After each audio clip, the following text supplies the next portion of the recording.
嗨，大家好，我是爱做美食的于姐。夏天到了，我给大家分享一款非常解暑的绿豆雪糕的做法，请跟我一起来操作吧。100克干绿豆，用水给它清洗2遍，给它泡4个小时以上，然后再次给它洗干净。洗干净后，给它倒进锅里，加适量的清水，大火煮开，撇掉上面的糊沫，转小火再煮一会儿。趁着绿豆小火在锅里煮着的时候，我们来准备一点淀粉水，200克的清水加50克的汤圆粉，给它搅散备用。先把白糖准备好，我这一盒是130克，我加了2盒。绿豆小火煮至软烂，用手一碰就碎了，像这样个个开花就可以了。把煮好的绿豆捞起来，放进一个杯子里备用。捞起以后，把绿豆上面加1勺的白糖，放在一边备用。在捞绿豆的同时，火已经关掉了。现在来加白糖，白糖的量总共是260克。熬好的绿豆和水总共是2斤半，也就是1250克。搅拌至白糖完全融化后，汤圆粉再次给它搅拌均匀，以免沉淀在下面。然后边倒边搅拌，给它加入在绿豆汤里面。做雪糕糖必须要放多一点，因为冻后甜度会变淡。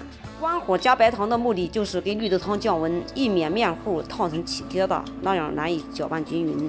全部都加完以后再开火，小火慢煮，用筷子搅到最后，越搅越稠，难以搅拌均匀，换个小勺子，以免糊锅。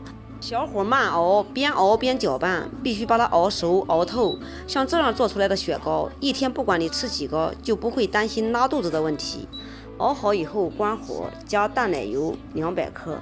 再次给火打开，给它熬开就可以了。加淡奶油的雪糕，味道香甜，奶香味浓郁，非常的好吃哦。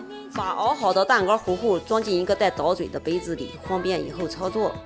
装好以后，把每个模具里都倒一点点的蛋糕糊糊。倒好以后，把每个模具下面放上2勺煮熟的绿豆。这样做好的绿豆雪糕，绿豆比较集中，吃起来是甜甜面面的口感，非常的好吃哦。最后再用雪糕糊糊把它加个9分满就可以了。全部都做好以后，把上面的雪糕模具盖给它盖住，就完成了。然后放在冰箱里冷冻5至8个小时就可以了。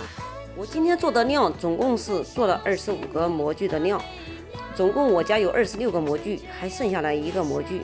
跟大家说一下做多少雪糕的目的，就是根据你家的模具来增减食材。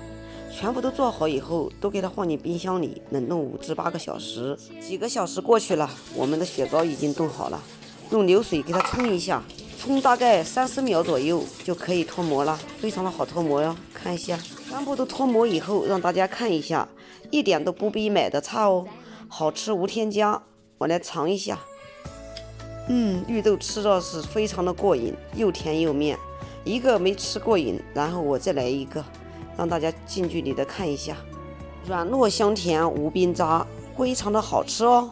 有空你也试试吧。好了，今天的视频就给大家分享到这里吧。我是于姐，如果你喜欢我的视频，请不要忘记关注我哟。感谢您的观看，我们下期再见啦。